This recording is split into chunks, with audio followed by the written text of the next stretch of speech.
கொழும்பு மலர் வீதியில் உள்ள பிரதமர் அலுவலகத்திற்கு முன்பாக இன்று காலை பட்டதாரி ஆசிரியர்கள் முன்னெடுத்த பாரிய கவனஈர்ப்பு போராட்டம் காரணமாக அப்பகுதியில் பெரும் பரபரப்பு ஏற்பட்டது.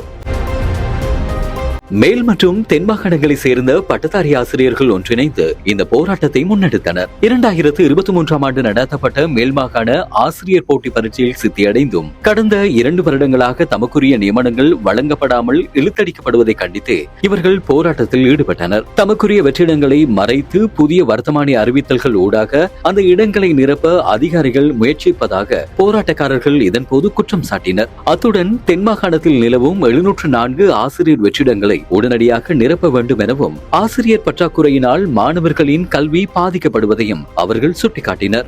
அரசியல் பழிவாங்கல்களின்றி தகுதியுள்ள பட்டதாரிகளுக்கு கௌரவமான அரசு சேவையை வழங்க வேண்டும் என முழக்கமிட்ட அவர்கள் இப்பிரச்சனையில் ஜனாதிபதி உடனடியாக தலையிட்டு நீதியை பெற்றுத்தர வேண்டும் எனவும் வலியுறுத்தினர். தீர்வு கிடைக்கும் வரை போராட்டத்தை கைவிடப் போவதில்லை என பட்டதாரிகள் தெரிவித்ததை அடுத்து அவர்களில் சில முக்கியஸ்தர்கள் பிரதமர் அலுவலக உயர் அதிகாரிகளுடன் பேச்சுவார்த்தை நடத்துவதற்காக அழைக்கப்பட்டிருந்தனர்.